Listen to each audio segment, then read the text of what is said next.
nothing. Hellebuyck, buck. Hellebuyck, buck. You might be wondering why we played that to start the show, in which we're going to focus on the Vegas Golden Knights. Well, guess what? The guy you just heard, not Luds, Connor Hellebuyck, has gone from private to public. What does that mean? Well, we're going to talk about that. And then the Vegas Golden Knights with Jesse Granger from The Athletic. Right now, Hellebuyck wants out. Now. This shit is hot.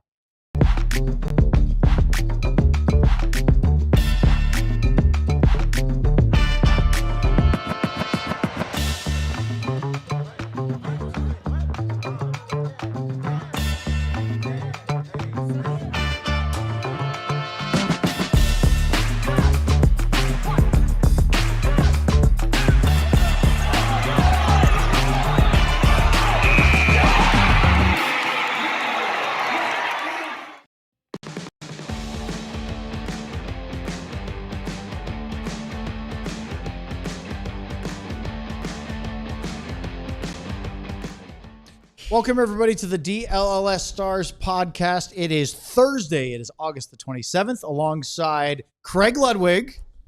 Oh, he wasn't ready for it. Former host. Wait. Okay, let's do Sam first. Alongside does Sam Sam have? Nessler. Can we start the show over again? I didn't only You did wanna a play the single intro? tea bag tonight, Owen. No double tea bag action. So And Craig Ludwig. I was squishing Owen's eggs.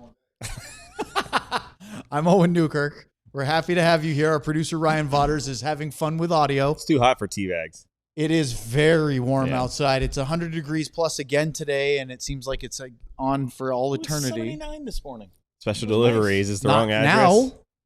Well, Come what- on, what Ryan. is You it know at? that It was movie. 100 when I walked into the The studio. Was it do-over. really? Yeah. You seen the do-over? But you're right, Luds, at 4 in the morning, it was nice out.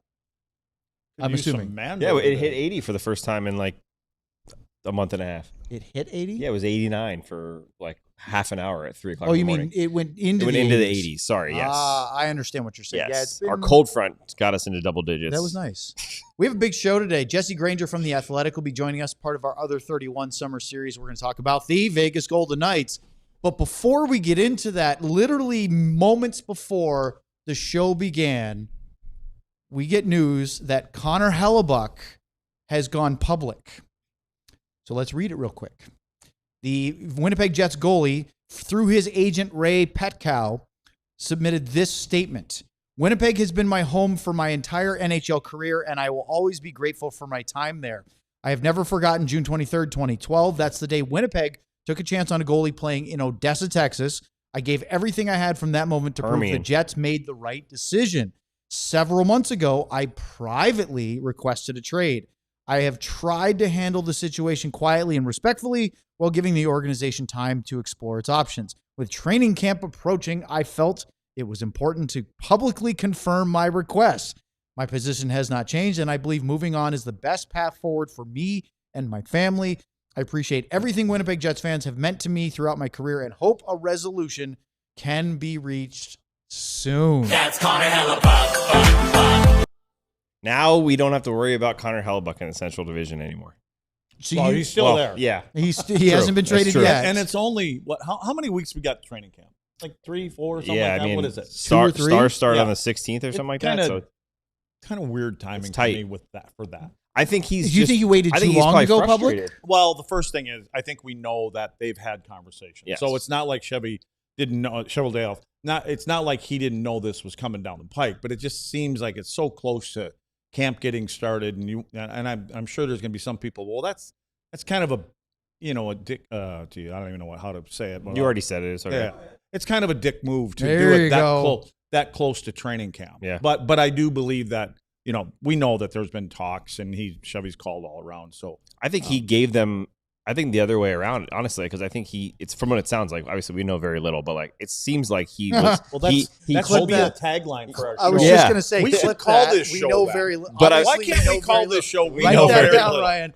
I Obviously, wanna we change know the very name. little. Yeah, but DLLS. We know very little. 4 But minutes in. that's the that name should of be this the show. shirt. That should be the shirt. Sorry, we Brandon. know very We're little. changing the name of our show. correct me if I'm wrong. You're wrong. No, but it seems like that he gave them an opportunity. He probably Amazing. said this right after the season and was like, "Hey guys, what are we doing?" He's probably thinking the same thing. It's Yeah. 3 weeks. What are we doing? Let's go. I want to be somewhere else. So I think they had every opportunity to do this privately, and now he said, "Okay." He had a reminder in his phone. It said on August 27th, I'm going to go public. Well, and I wonder if it was pissing him off that nothing was happening. Maybe no conversation back and forth. And he goes, "Okay, here's what we'll do. We'll just wait till this date, and we're going to let the world know." More drama. Oh. Now they better Well, do something. You know, So, what would you do if you were a GM in the NHL and I mean, let's not be naive and think that this is the first time that the other 31, get it? Other 31 GMs have found out that Connor Hellebuyck wants to be traded, right? If he has privately requested this months ago, so he said several months, several is more than 2, right? Because if you meant 2, you'd has say to be a couple months. end of season. So 3 or more, that you're talking April, May. So he probably submitted it after the end of the regular season, right? That would be the presumption, which means that every NHL GM has probably been informed either by Kevin Cheveldayoff, the Jets GM, or they reached out and they, because you're supposed to touch base with all your managers. Luds, we talked about it with Joe Yerdon when the Buffalo Sabres other 31 was on, and you brought it up, and he said that's probably, we missed the window because it would have happened at the draft when the pieces that they had to trade were available. I think the window is when you want the window to be there. Yeah. But if you're a general manager in the NHL and you haven't called the general manager of the Winnipeg Jets at some point when it first was out, even when there was a rumor, I would be the first guy on the phone. And this has nothing to do with Jake Ottinger or any other goaltender in any other organization. But you're not doing your job if you don't call and check on Connor Hellebuyck. Yes, Ryan. Oh, we got breaking news? So, no, breaking news. Oh, I thought it was official. So, We don't know It's anything. breaking questions. do you think Billy's going to make a call because of all their controversy during the playoffs? Their goals? Garen, you mean? Falstead Yeah. or Gustafson the and rookie, now the Hellebuyck? rookie rumors. But I honestly, how is Edmonton not? Well, that's the point. Freddie Anderson's I'm hurt. telling you, every GM is called. Yeah. It's not like we don't have But a what list is- of the general managers, but they all know. But You And have they've the made their gold call. medal winning former Vezina trophy. I just said there's something going on with this gold medal. Every single good player on the Yeah, they all want to go play on together. The gold medal Americans have all said we want out. We don't wanna be Hellebuyck where wants we to are. go wherever Larkin ends. Yeah. and That's- let's all of them except He's for nowhere either. all of them except for Larkin that have requested those trades, Canadian teams. Well, Werenski wanted to stay. Remember, he No, wants to stay yeah. in Columbus forever. Okay, so that could be, maybe it's more than just that. Yeah, what I'm curious about is if this happened privately, and you mentioned every team knows about. How is he not on a different team? Winnipeg is Well, up because the creek without a Because paddle. they didn't like the return. Yeah, Yeah, but maybe. they have to trade him. Yeah, but Cheveldayoff was gonna. Well, they don't. They didn't. I don't think they have to trade him. They don't, but So I don't if think they he has don't to have play for trade you. him. That's the big thing. But that's maybe why they went out and got Yeah. the stud that they got as a backup goaltender this year. Okay, so Interesting. let's put our feet to our fire here. Oh my God, I wake up like that every morning. Okay, Jim Nill, would you trade Jake Ottinger for Connor Hellebuyck straight up, or would you have to sweeten the pot, knowing that the Jets are in a tough position where they may or may not have to trade him? I would be concerned, and we didn't know, but until Owen looked it up. Hellebuyck's 33, Jake is 26, 25. I think he's 27, 27. I believe 27 now? Yeah, somewhere right around there. Yeah. But again, 27 I think in December. Jim had to call. Like I said, I think every general manager call. He's one of the top 2-3 goaltenders, maybe top 1. I don't know. He's definitely in the top 3 in the league as the best goaltender. I mean, you telling me that the And- Winnipeg Jets wouldn't take Jake Ottinger and Maverick Bourque for Connor Hellebuyck? well, you guys will. Well, you guys they will would have done explain that then. The whole thing about Jake, but the thing is Hellebuyck has not played in front of a really great team. What about the Vegas Golden Knights? Can you imagine? You could go down the list. Every what team, about right. every single team? That's my point. Every team. Tampa probably wouldn't because they have Vasilevsky. Shesterkin, Well, I'm sitting there. Sorokin, I'm sitting there. Toronto's going. Why didn't we know this like 2 months ago? Toronto. Oh my Oh, yeah. gosh, Can you right? imagine? Jacob was already dealing with everything else he Yeah. was dealing. What about the Florida Panthers? They didn't get a deal for Bobrovsky. You think they wouldn't have? See, that was Yeah. why I let off with. I mean, it's- every single team. Is there any team? interest. What are the team you just mentioned? Okay, Probably the so only two to that me, it's not an upgrade. Tampa over. wouldn't because Tampa they have and New York. Vasilevsky, the Rangers and the Islanders. Islanders, yeah. Sorokin, So 3 out of Shesterkin. 32. 31. Boston. Would Boston move on from Swayman for Hellebuyck? I mean, Swayman's a great goalie, but why not? I don't know how you don't. I think you just said the only 3 that it would you not think that say this is you an think upgrade. 3 is it? I think that's it. Do you think that the Stars? I think that for Hellebuyck, and if you have a team that is in the top 10 in goal scoring, in other words, you got some run support, and Hellebuyck's on your team, are you not throwing the farm at him? I mean, the Winnipeg, their power play was hot, and they scored a lot of goals. What was it, 2 years ago? And they won the President's Trophy, right? Didn't they? So he doesn't need a ton, but you give him a good team in front of him, some solid defense. I mean, that guy is. I think he's the best. Is he the best in the world? Oh, he's got a gold medal at the moment. Maybe he is. Well, Vasilevsky wasn't allowed to play. At the moment, I guess he is. But again, he's 33 years old, and he has. You know what? That's not fair. Like, can you look up and see what Hellebuyck has faced on an average shot per game? You have stats like that. Yeah. What has Hellebuyck faced yearly? And I mean, is because Winnipeg's always been a pretty good team in front of them. I mean, from a defensively, defensive standpoint. right? So, but we watch the saves and things that he makes. But I mean, is he facing on average in his career? Is he facing more than 33, 34 shots a night in his career in Winnipeg? I don't know. You know, they're pretty stingy. So, anyway, folks, I'm just trying to buy time. We'll stay on. I actually know where to find it specifically. Yeah, I would say I don't know. Yeah, Ardell, I'm not afraid to say the word Voldemort, but if you're in the chat right now, what do you guys think? If you had the opportunity to play Jim Nill, and you could, because Ottinger now has trade protection, so it's not as simple as you just want to do what you can. But I'll look it up real quick because I'm trying to. 30 per game. 30. Thank you. Where'd you find that? He's got I have stats. I have a whole sports thing. I have a stats thing. So God damn it. That's That we guy. had at Fox. We had that. So you thing. gotta tell him. What's that? Is that the same thing that What we am I had trying to over there at Google it Fox? for? It's and you could call guys. There were things you just call someone and you go, well, I don't know, but I'm over here Googling Luds it's wants like- to know. Yeah. So Jake, by the way, just so you know, Jake Ottinger now has a full no Yes. move clause. Yes. So it's an exercise in futility if he's not willing to move, and I don't see how he would be willing to move to Winnipeg. Of course. Because Not a lot of Winnipeg people isn't would. winning right now. They were a President's Trophy winner. What was it, 2 years ago? Yeah. Last year they went off the cliff. Hellebuyck was hurt for a little bit, which, as you said, Luds, earlier, he's not been an injury guy. He's been Right. playing a ton for a long time, but he did miss some time. But he came back, looked good, and then won a gold medal. And then didn't get any And playoff he is- hockey. I remember him doing an interview. I don't know where I heard it, and I believe it was last year. And they were talking about him being one of the best goaltenders in the league and winning these awards. And he says, "It's not about the award right now." He goes, my goal is to win the Stanley Cup." Yep. And he goes, I've got that, and I appreciate all that stuff. And I'm sure now, and I'm guessing one of the things he didn't talk about was the gold medal. And so now that's checked off. The only thing he wants or needs, I guess, is because he's going to be well, I shouldn't say that. I believe he'll be a Hall of Famer. But Sure seems that way. huh? I mean, he won Yeah, a gold medal. He's got all the. He's got the awards. Vezina. He's got everything you're supposed to have for a goaltender, except for Stanley Cup. except For the cup, yeah. So the early responses in the chat, Ardell said no in a couple different directions. T.O. said no. Kendra thinks she's good with not trading Ottinger for Hellebuyck. Obviously, it's not that simple. I'm curious why. Why what? Like, why do they say they're good?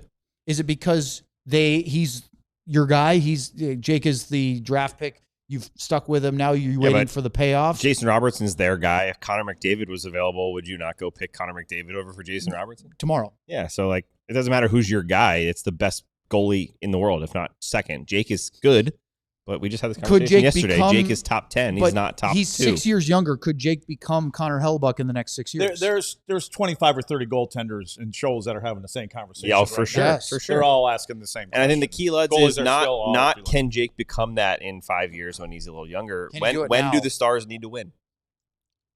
Right Well, now. they Oh, need to win. Ardell was saying no to Hellebuyck going to Vegas. He said he would Oh. consider Helly for Otter. Interesting. Last thing the Stars need is Hellebuyck. Well, we're going to have Vegas. Jesse Granger on, who Or is a Colorado. goalie guy. Yeah. So we're going to ask him that as well. But we're also going to talk about the Vegas Golden Joe Knights. So Sakic might have a hot line for there. in sure. about 20 seconds of conversation or so here, Luds, the Golden Knights got awful close, but they've also had a lot of storylines following them around just the spring, from being fined and losing draft picks for their media antics to firing their coach, bringing in Torts, then letting Torts walk and hire a new one, to trading for Mitch Marner. I mean, they have been a storyline team since they came into the league 9 years ago. Their general manager is my idol. I You love- like the ruthlessness. Wait. What does that say right there, Sam? What is that word right there? Ruthless. Yeah, he is. They are. But question you and I mark. talked about this before. This ruthlessness comes not just from Kelly McCrimmon. It comes from Bill Foley, their owner. Yeah, I mean, I think he gives him the green light, but I do think that what he's done is his trust is in Kelly, and Kelly has not let him down. I love the way he goes about his business. So we can. What do you talk know? about this. Another minute. What do you think that conversation was? Well, when were you spanking me to tell me to shut up? No. Oh. No, that was what do the you other think way that around. conversation was when they started that team, and they obviously had to have a conversation You and mean say, when they said they were we're gonna gonna win a cup be in 5 years? we're gonna be badass, we're gonna do whatever the hell we want. Did they have that like straight up conversation to each other and say, doesn't Well, matter what happens, we need to I win? think the owner said that to Kelly, Okay. and Kelly Yes. went, "Okay, Cool. And I think he's approached it every day of his time there. Yeah. Is we're going to win, but I love that. Again, Riley Smith gone again. Yeah. My whole thing has always been about acquiring players. Are players going to go there knowing that I don't know if I'm going to be here for 2 years or I'm going to be here 4 years, and it doesn't really There's matter. no But I might win guarantee. a cup right now, and but that's you nice. go there if you want to win. if you want to win right now. Yeah. So the Golden Knights have been in the league for 9 seasons. They've been to the playoffs 8 of 9. They had 1 year where they had so many injuries they Is that when the missed. Stars just Just got in beat above them, them? Yeah. and Pete DeBoer got fired because of it. I thought you said we had 1 minute, Sam, before we had to go to break. All right, we're going to go to break now because I am in the middle of a thought, but there's too much confusion Brian's over here. losing his mind Jesse over there. Granger, He's got our his guest shirt next. off, We'll waving talk it up about in the the Vegas air. Not a Golden very Knights good and look more either. I think Ryan here on left. DLLS. Football is almost back. That's right. The best time of the year, fall football season. Fall weather takes a little longer down here in Dallas, but football is almost back. We all know how Survivor contests work. Why do I say that? Because we have the All-City 500K Survivor contest going on coming up soon for the NFL season. $500,000. What would you do with that? I think I would probably, I'd like to say buy a house, because that's boring. I'd probably put a hockey rink in my backyard, and then that would probably cover maybe a quarter of it. But if you win, you can do whatever you want with it. You can even donate it to me so I could put that hockey rink in my yard. Sign up today so you are ready for week 1. All you got to do is go to alldls.com/survivor. $500,000 up for grabs. So enter today, alldls.com/survivor. That's alldls.com/survivor. Sponsored by Splash Sports. Paid partnership, skill-based contest, not sports betting. Open to U.S. residents, 18 plus, void where prohibited. Entry fee $25. Rules at splashsports.com/allcity. Juno's Liquor started with a simple goal: to build a liquor store that people enjoy visiting. Most stores feel crowded and rushed, so they created a boutique model built around quality, service, and education. Juno's is your go-to liquor store for all your favorite brands. Juno's has served the DFW Metro for 14 years and has 3 great locations: Arlington, Keller, and Irving. From tastings to cocktail classes, wholesale to corporate events, Juno's has you covered. They sent it over this little bottle of Fireball. We just got to test it and make sure it is Fireball.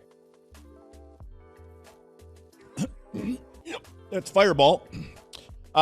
Make sure you tell them where you got this from. That's DLLS. And you get 10% off your first purchase and continue to support Dallas small businesses.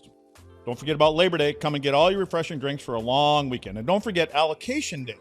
Last Saturday of every month, Las Colinas, 11 a.m., Arlington, 1 p.m., Keller, 3 p.m. Free event. Show up, get your ticket, and drawing for probably a couple free bottles, but it says 1. You might get 2 free bottles. Retail pricing, no secondary markup. Oh, hey, we're live. And I'm not hosting today. Sometimes That's you up to just don't pay attention to the ads until they come back, and we're in the middle of quite an animated off-the-air conversation. So let's get back on track. Someday we should welcome in our release guest those today breaks. for the other 31 from The Athletic, based out of Vegas. He is Jesse Granger. Jesse, welcome to the show. It's as if the hockey world knew you were coming on and thought, let's bring giant goalie news mere minutes before you make an appearance on our show. So let's hit you with the Connor Hellebuyck right away. It was private months ago. We didn't know it. We heard rumors of, especially Buffalo being interested. Now it's public. What's your immediate take on all this Connor Hellebuyck stuff? Yeah, it's juicy. We don't get this very much in hockey. I feel like you hear stuff like this in the NFL and the NBA all the time. We don't get trade request demands from a superstar player, let alone a goalie, the best goalie in the world. So yeah, it's juicy. It's fun. It gives us something to talk about heading into camp. It's going to be very interesting. This is Connor Hellebuyck's way of saying, I'm not messing around. He clearly wants out of Winnipeg. It seems like the Jets are kind of half prepared to trade him. I mean, signing Stuart Skinner in the offseason, I thought was to me, one of the best value signings of the entire first day of free agency was them getting Stuart Skinner for as cheap as they got him. He gets a bad rap because of the Oilers falling short in the Stanley Cup playoffs, and maybe he gets a little more blame for that than I think he deserves. But he's a good young goalie with a ton of playoff experience. And to me, you don't invest that type of money into a backup goalie for Connor Hellebuyck. Hellebuck's going to play 60-something games. To me, a team wouldn't sign Stuart Skinner if they planned on keeping Connor Hellebuyck. So it seems like the Jets are already kind of preparing to trade him. It's just a matter of when will that happen. I'd be surprised if he doesn't get traded at some point. So I got one more follow-up before I let Leds go. We were talking about it in the last segment. Other than Tampa with Vasilevsky and the two New York City teams with Sorokin and Shesterkin, is there anybody else in the league you can think of that wouldn't take Hellebuyck as an upgrade over their current starter? Well, I mean, there are teams that are happy with their goalies with good contracts. Like I'd say the Avalanche, I don't think the Avs need to upgrade over Wedgwood and Blackwood. I think Dallas, Jake Ottinger is an excellent goalie on a phenomenal contract. So I would say that I think there are some teams that are probably just not interested in upgrading their goalie. Like I'd look at San Jose, for example. They've got a young goalie in Askarov who's clearly not elite yet, but fitting their timeline of their rebuild, he should be elite right at about the time. It doesn't make any sense for them to go after Hellebuyck. But yeah, I mean, there are plenty of teams. I think Buffalo is the one that everybody's connecting him to, and it makes total sense to me. That's probably the best fit. But I also look at, I think Utah would be a really good fit. That's a team that we saw take a step last year. They gave Vegas all they could handle in the first round of the playoffs. And Karel Vejmelka is a good goalie, but they're playing him like a true workhorse, like a Connor Hellebuyck. They're playing him 60 games a year, and I don't think he's quite at that caliber. They also have Vejmelka to send back to Winnipeg if the Jets want to get something back and not do a complete tear-down rebuild if they want to actually still try to compete. I think Hellebuyck would immediately make Utah one of the legitimate contenders in the West with how their young players are progressing. So, yeah, it's going to be exciting to see what ends up happening. Oh, geez. That's what we need more. Yeah, keep him out of the Central. That's enough of that. Well, Jesse, this is not my question, but since we're talking about it, in a crystal ball or Karnak, remember him? Johnny Carson? That was a long time ago, Lutz. Put the letter up to your head. Put the envelope. Yeah, well, there you go. If Connor Hellebuyck would have been in Vegas a few months ago, do they win the Stanley Cup? They're now Vegas would have to. It's the problem with Vegas is they don't have any cap space. So even though Hellebuck's contract is super reasonable for how good of a goalie he is, he's well underpaid market value. He's still making about double what Vegas's goalies make. So there would have to be some serious cap gymnastics, and who knows what, like how much they'd have to dismantle their roster to be able to fit Connor Hellebuyck on the team. But I mean, there's no question if you put Connor Hellebuyck behind a good defense, He's not the most athletic, acrobatic goalie like you guys were talking about, Shesterkin and Sorokin in New York. Like, those are goalies that can stand on their head even if the team in front of them is not very locked up defensively. Hellebuyck plays with more structure. He plays with anticipation. He doesn't use his athleticism as much. A team like Vegas that defends the center of the ice as well as they do, they give up predictable shots. Hellebuyck would be basically a lock. I'd put him as a minus 3,000 favorite to win the Vezina if he went to Vegas, just because of the way that defense plays. Yeah. So that's a perfect fit. Salary cap wise, there's a lot to figure out, but team building wise, I think Hellebuyck would be a perfect fit in Vegas. Well, what I was going to actually start with, to me right now, is about your general manager there. I think Kelly McCrimmon, I actually love the way he goes about his business. Owen said it, and I already had it written down. The first word I thought of yesterday about it when I was thinking about this, he's ruthless, but he's a calculated ruthlessness, if that's even a word. Sure. I love about it is we're going to do whatever we have to do to win. I mean, I'm sure he's loyal to his players. I look at a guy like Riley Smith. Riley's been there and gone and there and gone. Now he's gone again. And but just talk a little bit about how Kelly goes about his job. Yeah, I mean, like you said, it's very calculated. George McPhee is very similar. He's obviously the president of Hockey Ops, was the GM prior to Kelly getting that promotion. Way back when they were afraid Kelly was going to leave for a GM job of his own, so they promoted him to GM and moved George up to president of Hockey Ops, but they still work as a tandem, and they make tough decisions that are not popular. And the thing for them, though, is the decisions have worked. If you make unpopular decisions that you're sending out the fan favorites, you're trading Marc-Andre Fleury for essentially nothing. They've done that with multiple players, Max Pacioretty. If they don't work out, you can get run out of town really quick, but they have worked out. They have made tough decisions, and they have worked out. Jonathan Marchessault, you let the Conn Smythe winner, one of the fan favorites, your highest goal scorer in franchise history, they let him walk out the door. They let him sign that deal in Nashville. Doesn't look like a very good deal right now for the Predators. So, they make decisions. They remove emotion completely from the equation, and they make decisions based on what their numbers and their analytics tell them. And so far, they've gotten a lot more. They've had a few missteps here and there. You're never going to be perfect, but they've gotten a lot more of those decisions right than they've gotten wrong. So, Jesse, Mitch Marner, it was fascinating for a lot of people last year. Toronto the amount of crap they gave all three of their big three for a long time in the playoffs and all the lack of success they had. Marner goes out and gets 29 points, 10 goals, 29 points in 22 games for Vegas last year. So two-parter. One, what made him so successful and made the fit so flawless in Vegas? And two, if you're sitting in Toronto as a fan, what is it like watching Mitch Marner do that in a different sweater? Yeah, it's brutal because it's easy for me to say, he succeeded because he had so much talent around him. That was definitely the story when Jack Eichel came to Vegas, because Eichel had a bad rap in Buffalo, and he comes to Vegas, immediately wins the Stanley Cup. He's the best player on the ice for that entire Stanley Cup run, and it was pretty easy to see the difference.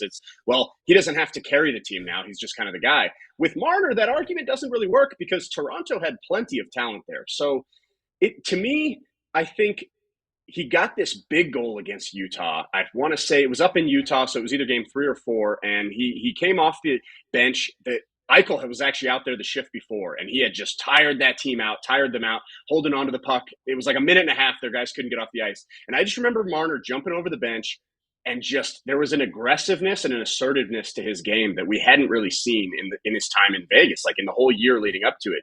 He goes straight to the net, scores a goal. And then I remember after the game, we asked him, what can you learn from that? And he's like, learn to trust your shot. And he's like, I feel like I've had shooting opportunities that I've passed up because maybe I didn't trust that I had the shot to beat the goalie on that situation.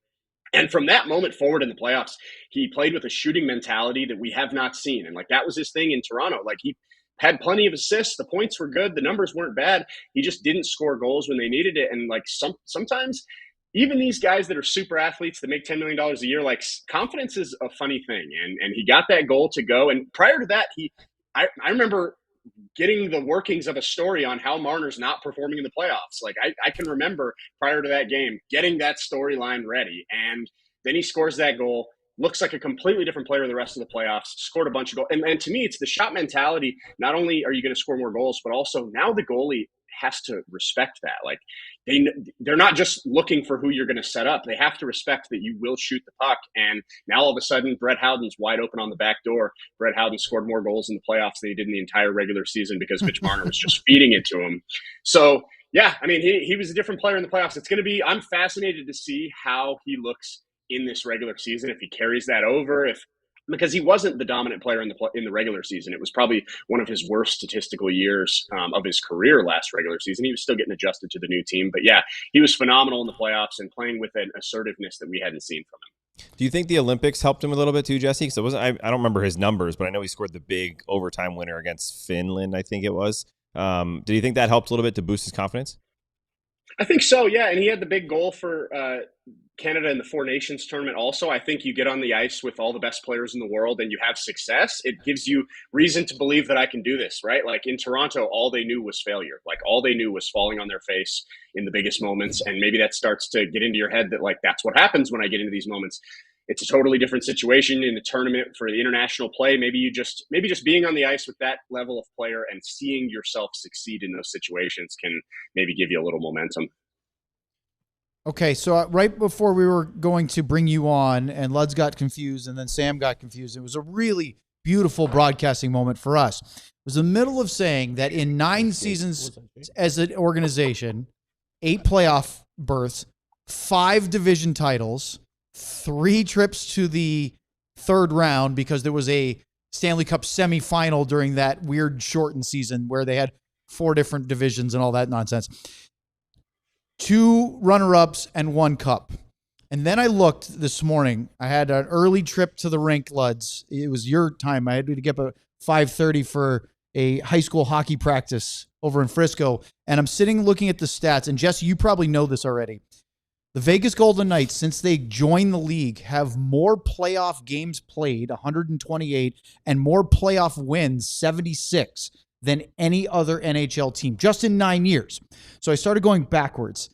And it's more, it's 2 parts. It's great job, Vegas, and an indictment of a lot of other NHL franchises, because you can go back 25 seasons, counting the lockout of 04-05. So go back to 2001, and they're still tied for 14th in the NHL in playoff wins out of 32 teams, plus a couple, the expansions and stuff. There's a few there. They've been incredibly successful. So my question is, with the ruthlessness that Lud's talked about and the valuing of right now versus futures especially, how sustainable do you think this model really is going forward? Yeah, I mean, we always hear that like eventually the bill is going to be due, right? Like when you trade first round picks and prospects and first round drafted prospects the way the Golden Knights do, you have to think that eventually you're going to run out of that and you're going to have to do a rebuild and a teardown. I will say the one thing that helps them in that regard is the fact that everyone wants to play in Vegas. And it's, you guys see it in Dallas similarly. It's great weather. It's no state income tax. Everybody seems to want to play for this team. And when you can sign free agents, you don't need to trade picks for them. And also, they can take chances on guys that are pending UFAs. Like, they continually do this. They did it with Mark Stone. They did it this past season with Rasmus Anderson, where most teams aren't willing to give up that package to get him from Calgary because they're worried that he's going to leave in free agency for nothing. Vegas has constantly taken advantage of those situations specifically and just said, you know what, we'll trade for him. We are confident that if we get him in the door, he will sign a contract. And he'll sign a team-friendly contract because of the tax situation, because they want to play on a winning team, because they want to live in Vegas and play golf on all their off days. So to me, I think that can help them stretch this out maybe a little bit longer than another market could. But yeah, it's going to be interesting. We haven't reached that point with this team where, I mean, they don't have a first round pick for the next 2 years. So like we're starting to get there, but we'll see if that bill ever comes due. Well, that's my other point I wanted to throw at you is that yes, no income tax helps. Yes, weather helps. But winning, as you said, is the most important thing, right? If they were a bottom dweller, it doesn't matter if the tax situation's good or the weather's. People wouldn't want to go there. They want to win. And Vegas being perpetual, playoff teams and having this every year, you've observed this probably much more than we have because you're there. I give Bill Foley a lot of credit for the advantages they've done and spent outside of the salary cap, right? There's a limit on how much money you can spend. Now, obviously, Vegas was one of the teams, not the only one, that used the LTIR and as much as they could. No. Well, yeah, I know. It sounds crazy, right? But like, we're talking about practice facilities, how you travel, how you take care of the other things, how you pay your staff, and what you do with your team as far as, I don't want to call it perks, but making it more advantageous to want to stay in those circumstances. And there's no rules that say you can't spend if you want to. And I get the sense that he is very liberal at spending on those kind of avenues. Yeah, for sure. One of the things early on that I remember them talking about, the players were all raving that they get their car washed every day. Like when they like at the practice facility, when they park their cars, there's someone outside washing their cars every day, like out while they're practicing. It's Oh, we just could that's use like that. something small, but it's like I was that's going to say, that's you guys are talking about liberal spending. That just sounds like DLS right here. Same kind of thing. Talking about the same. We only had to company. park under the bridge for like 2 days. Hey, that guy probably did want to wash your car, He's Les. still missing me. But to your But point, you're right. Jesse, like those little things on top of having a chance to win and being comfortable and all that do actually add up, don't they? They do. But like you said, winning's the most important thing. If they were the Coyotes, nobody would want to play here. Like Arizona had great weather and there was a lot of reasons to want to live in Glendale, Scottsdale area, but nobody wanted to play for the Coyotes. The Florida Panthers are probably the best example because Yeah. Great example. 10 years ago, nobody wanted to play for the Florida Panthers. And now everyone's taking sweetheart deals to go there. Brad Marchand signing through 2087, whatever year it is that he I signed love through. that everyone makes the same joke. I'm telling you, the winning obviously matters, and Florida's the perfect example. And Vegas they nailed the expansion draft. That's the truth of it. I think it's Yeah. two reasons that, Yep. that they've been so successful for so long. Like you said, 8 out of 9 years. It's one is they nailed the expansion draft. Not only did they pick, if you go back, like we always like to do, like let's redraft this draft. If you go back to that expansion draft, try to find a player that they should have taken that would have been better than the one they took. You can't. They picked the best player on every single team. Not only that, they also came out of it with like 4 extra first-round picks. Because teams panicked. Right, that they then Yep. turned into Mark Stone and Max Pacioretty and Jack Eichel and all these other players. They completely nailed it. And the other part of it is the Pacific Division is just a complete disaster and has been since they got in the league.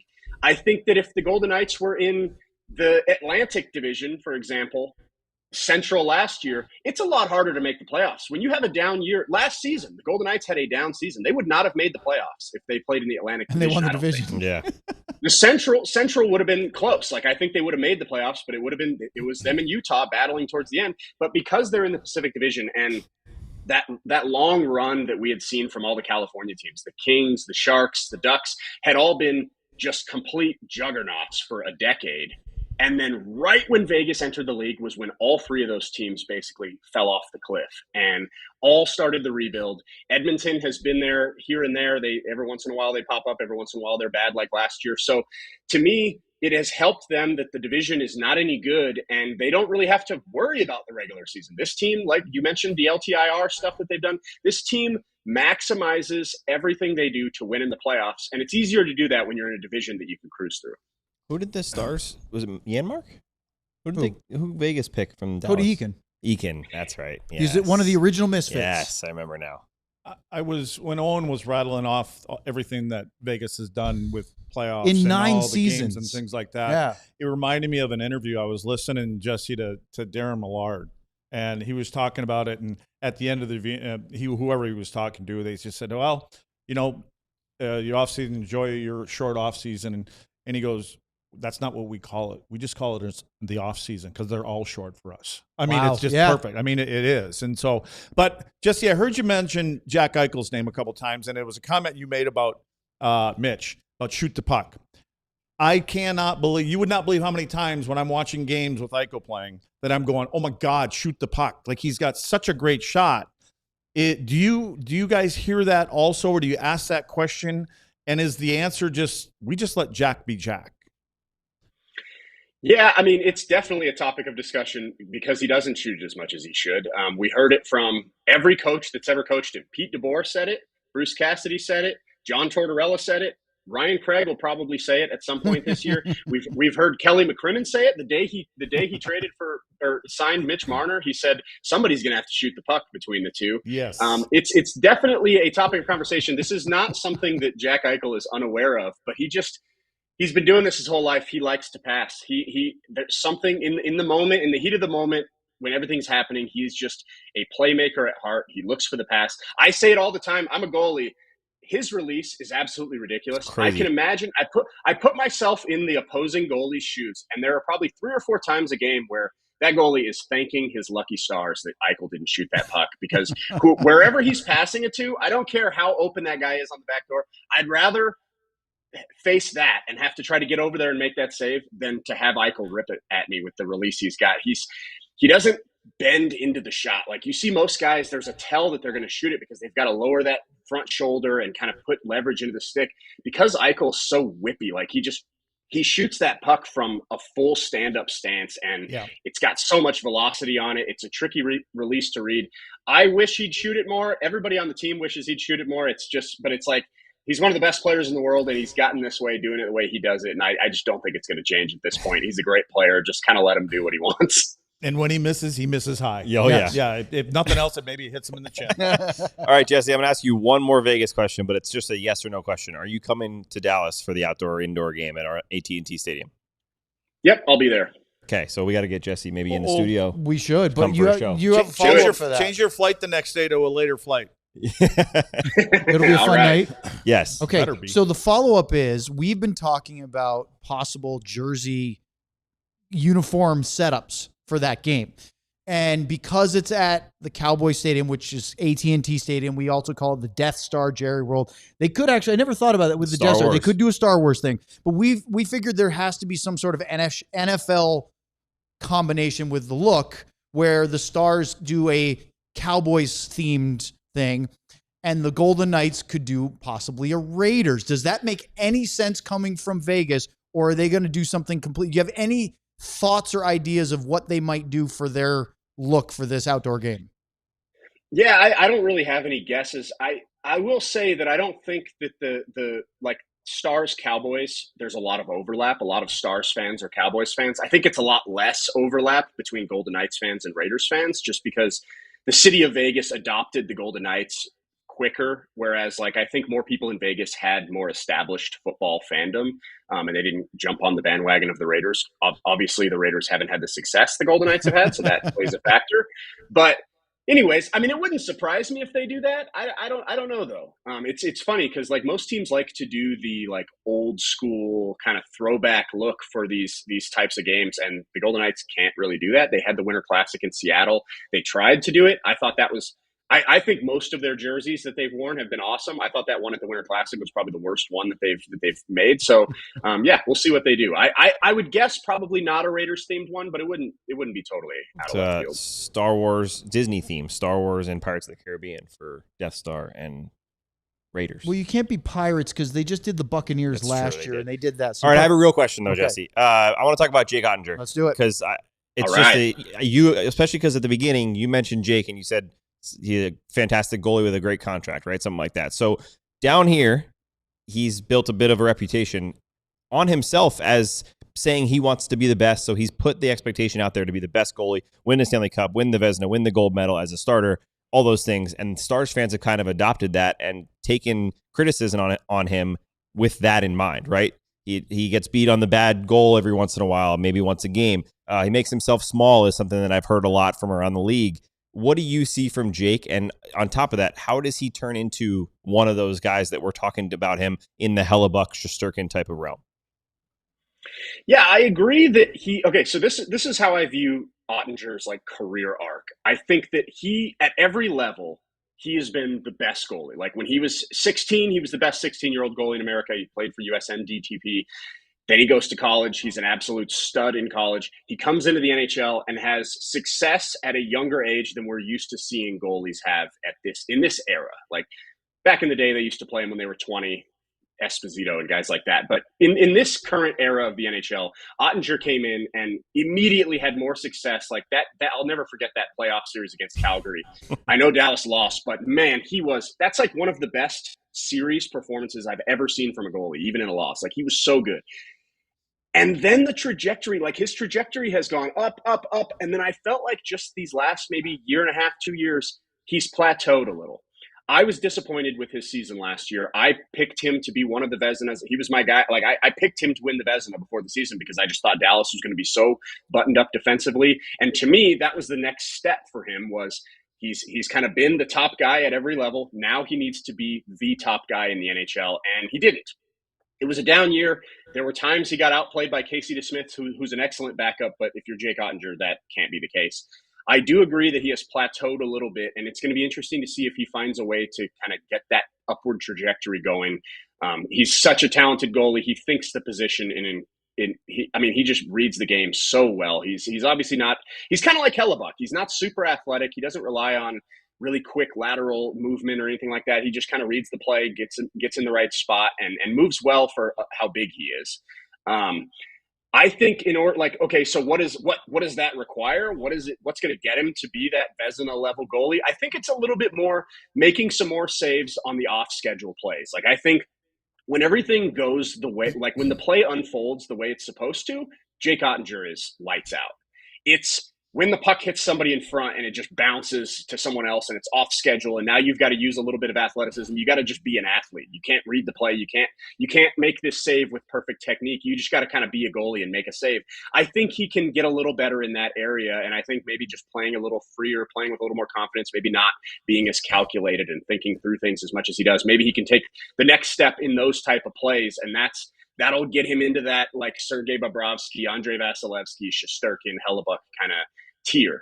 But I do agree with you, and I think that if for those out there that have been unhappy with Ottinger or have criticized him, I think it's fair. I think he has plateaued a little bit, and we do need to see another step from him because he certainly has the potential to be that goalie.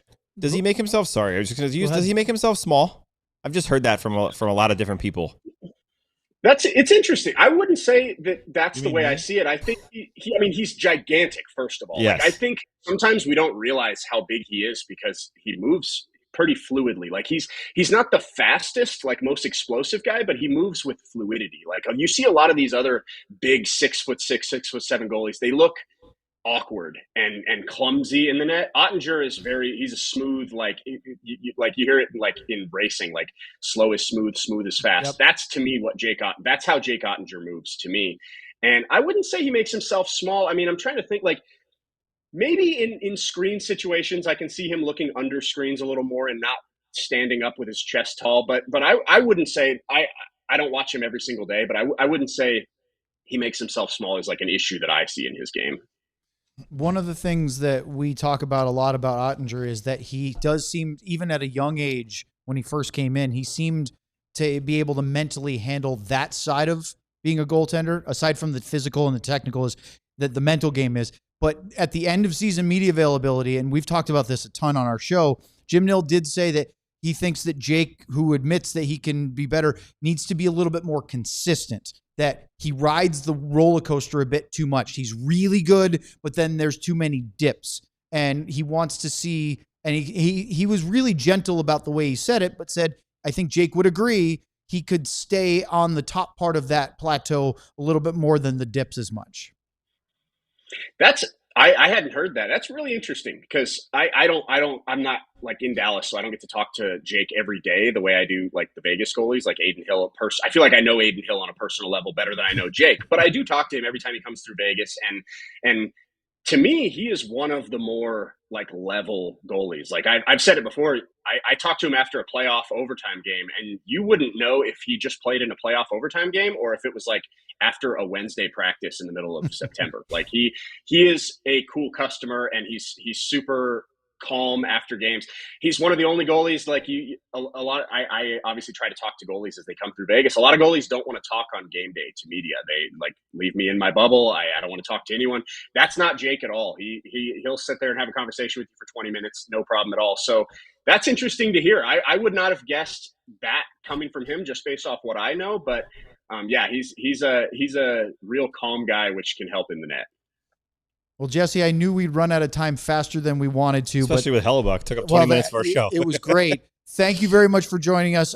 Looks like the early part of the season, we're going to see 2 games in 3 days between the Stars and Golden Knights. If it was back when Luds and his teammates were playing, that day off between games in Vegas might be a problem. Maybe not so with this current roster. But February 20th, on around that, definitely let us know what your travel schedule is, whether you're in studio or we're over at AT&T Stadium. We definitely got to get together during the year. Awesome. Will do. Looking forward to it. All right, thanks, Jesse. Check him out. Jesse Granger at The Athletic. Great stuff, whether it's Vegas Golden Knights, goalie stuff, you name it.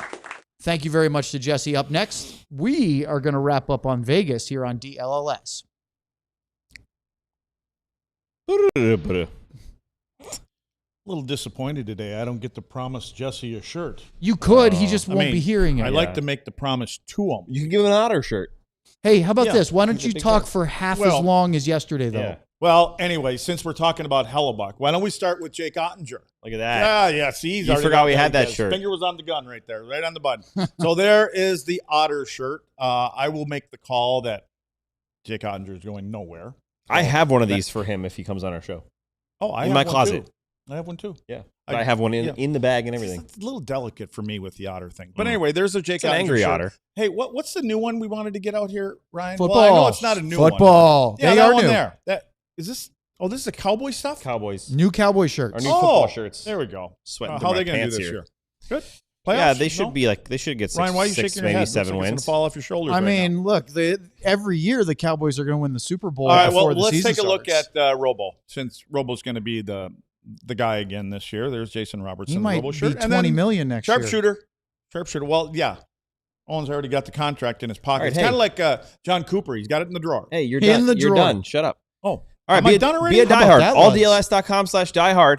You can join now. We have two different tiers. We have the basic tier, which will get you the written stuff, not just from myself, but all across our amazing writers here at DLS. Everything that goes on that site, you'll get without ads as well. But you also get access to the Fireball. You get access to the Discord as well, which is just a fun place to hang out, not only for chats during games, conversation, trash talk, whatever you want to do. But we post Courtesy of Junos, we by post the a way. lot of things Courtesy in there. of Junos. We get questions from our guests, all kinds of stuff like that. Or the next level tier, which I think is called Pro, I believe. That'll get you that, plus 20% off merch, a free shirt every year, 20% off of our events, as well as the NFL draft guide, all kinds of cool stuff, plus maybe some more stuff coming if Owen and I can convince the boss man. So alldls.com/diehard, sign up now. All right. How nice was that? How about minute that? each. Great. That was quick. By the way, this is they got 3 locations: Arlington, Keller, and Irving. You took a sip of this Did you know earlier, that? didn't you? Well, I just want to make sure it was Good. good. Wasn't Was it poison? fresh? Yeah, Wasn't poisonous? All right. This is it's dense. It's got a better bite to it, warm than it does. So cold. we spent more time in the opening segment talking about Connor Hellebuyck than we did the Vegas Golden Knights. And that's partly because that news came out right before the show today. So let's circle back to what Jesse was talking about, Vegas. I didn't actually ask him much. I didn't get to say a question about Ryan Craig, their new head coach. But guys, Bruce Cassidy, who won them a Stanley Cup, got fired before the end of the regular season. John Tortorella took him within 2 wins of the Stanley Cup. His contract was not extended. It was just let to run out. And it felt like all along, maybe if they win the Cup, Torts gets a new deal. But it kind of I don't felt think like so. they I don't were. think so either. You think even if they won, Ryan No. Craig was the guy? He's No, been with the I told you, organization they for wanted to 9 Kelly years. Ackerman is They calculated. wanted to turn the page. He's ruthless. He was going to turn the page. Yeah. Ryan Craig was there once before. He is the guy. It's his time. He's got Stevens there. He's got Ducharme there. I think it's the perfect time. They're going to have some players in their bottom 6 that played for him probably. the And so AHL. I just think that it was, regardless if Torts won that or not, and I do think that, again, going back to Kelly McCrimmon, the timing of Torts that came in there. And it's always like this anyways. Teams generally, if they're going to change coaches, they usually want to get that coach in there where they can win a few games. The schedule was pretty light their last. I think Butch got game 76 or something like that is when they made the change. So, he's got a half dozen games and 4 of them were should be winning. And they did. They won. I think they were 7-1 or something like that, or something like that before the playoffs started. But regardless, I think that the conversation, and I heard a thing that Kelly did, and he made a comment in one of when he was talking about Torts knew what was happening here. And to me, I was trying to read between the lines and go, he kind of knew that regardless of what was going to happen. Now, the question I would have asked Jesse, like, how tough would it have been for Kelly McCrimmon should they have won the Cup? That's what I'm saying. You take that guy. But I do believe that I think that McCrimmon, again, I think he has a plan, and Ryan Craig was going to be his coach this coming season. And regardless of what was going to happen, I think that's agree. how it was going to play out. I agree. I just want to know what happens to Bruce Cassidy.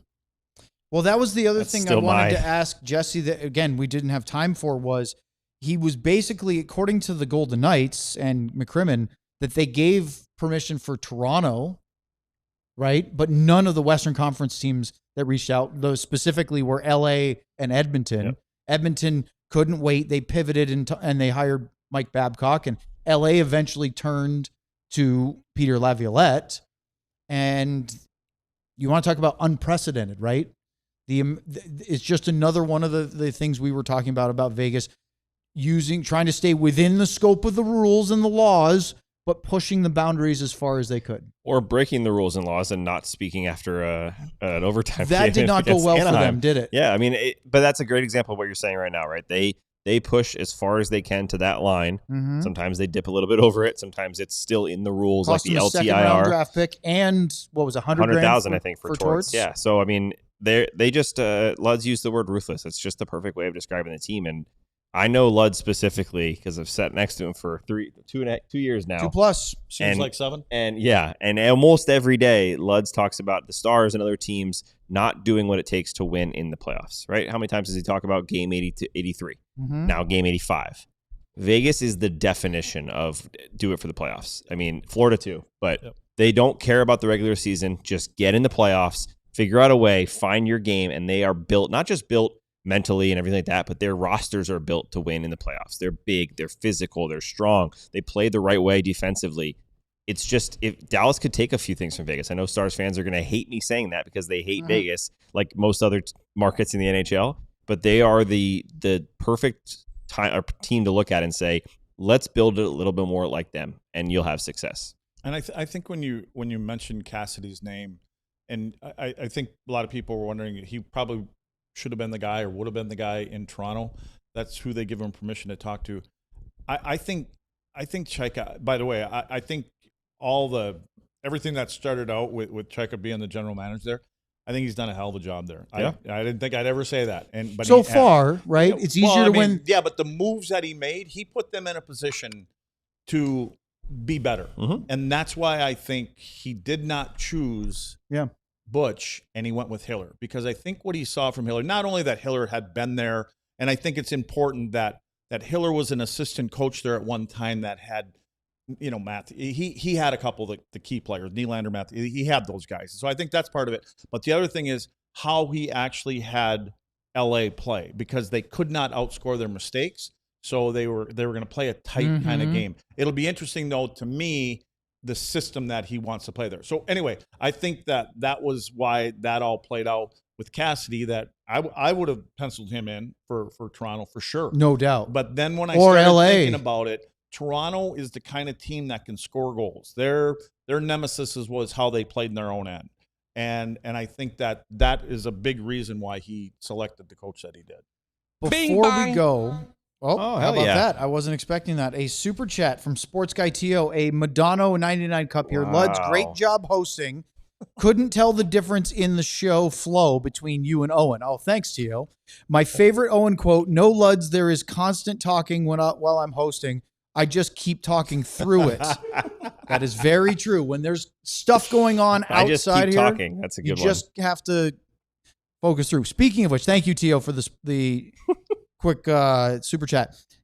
Elliot Friedman says he's about to go on another little off-the-grid hiatus in the summertime, but reports earlier today, and we haven't heard any news yet, that the Cale Makar extension with the Colorado Avalanche is imminent and expected to be a very big monetary number.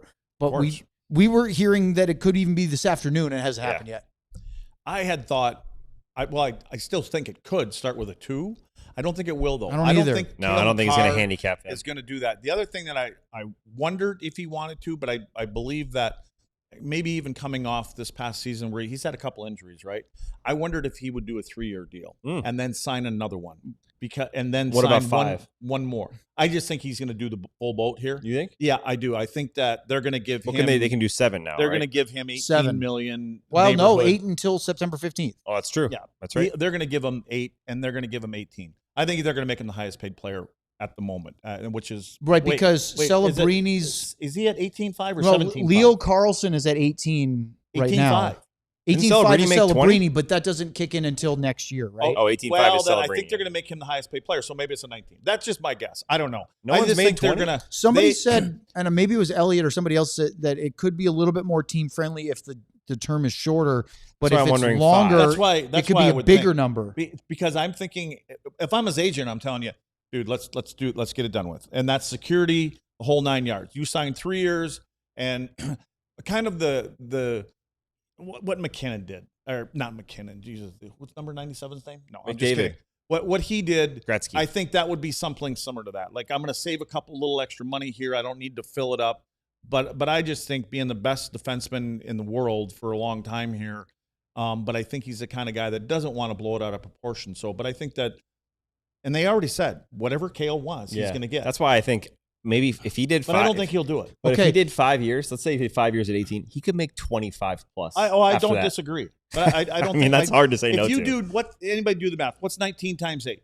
Well, 20 times 8 is 160. So it's somewhere in It's that 152 neighborhood. million. 160 million. Hey, Luds, I think you 19 can times make 8 is 152. I know. That's Yeah. what I said. So you're saying I more? can do math pretty good. What I'm saying is that He does 160 math. million, you'll be okay. Yeah. For the next Well, 40 he already years of has your life. 49 million in career earnings. Yeah. He's Going to good for get a him. boatload, but He to deserves me, It's about the same as He me. deserves to it. me, if he signs a 7 or 8 year deal, an 8-year deal before Yeah. September 15th, I'm telling you, the way that he played at the end of the year in the playoffs here, kind of hobbling through and trying to fight through Yeah. it, to me, you that think would it's enter my mind. security is the biggest yes, one? that Okay. would enter my mind. That's where And it it's does make probably sense. But if nothing- it's- it's obviously nothing major, they wouldn't be talking about this. But is it where it's going to start for me? And am I better off just taking the 160 right. and let's? It's not like he's saying he's got to take 5 $5 million. Like, but he's if he still signed, in like, let's 18. say he signed 8 for 18, he'll be vastly underpaid in 2 or 3 years so crazy. for his skill level. Yeah, but he's not going to care. It's like Miro. I mean, but you know making what? 8 You You're can go right. ahead and- He you can- wouldn't. if you want to use that, when he's done, say he's done in 7 years, 5 years after that, he's going to say, "Man, I got screwed. I was underpaid," because the cap is going to be even higher yet. Probably, you're right. especially with expansion to Yeah. expected Houston, Yeah. Atlanta, Arizona, maybe a fourth to make. I mean, that's going to really. Oh, Well, hey, that's it for today. As if we didn't time this well, tomorrow's other 31 is going to feature Andrew Patterson, hustler himself I was gonna say Andrew from Leonard. That'd be Winnipeg good. Sports Talk. That's right. If only we had something to talk Yeah, I about wonder if regarding the Hellebuyck Jets will be with up there. Hustler. Play us out. Yeah. There you go, Ryan. Big thank you to Jesse Granger from The Athletic for joining us today. We'll talk with Hustler and the Winnipeg Jets tomorrow. For Luds, Sam, and our producer Ryan, I'm Owen. Have a great rest of your Thursday. Don't forget to like and subscribe Magazine. here on DLLS. You're on the microphone. Oh, thought we were Got done. the same color. Yeah. That's Fireball. We all silly like the mayor.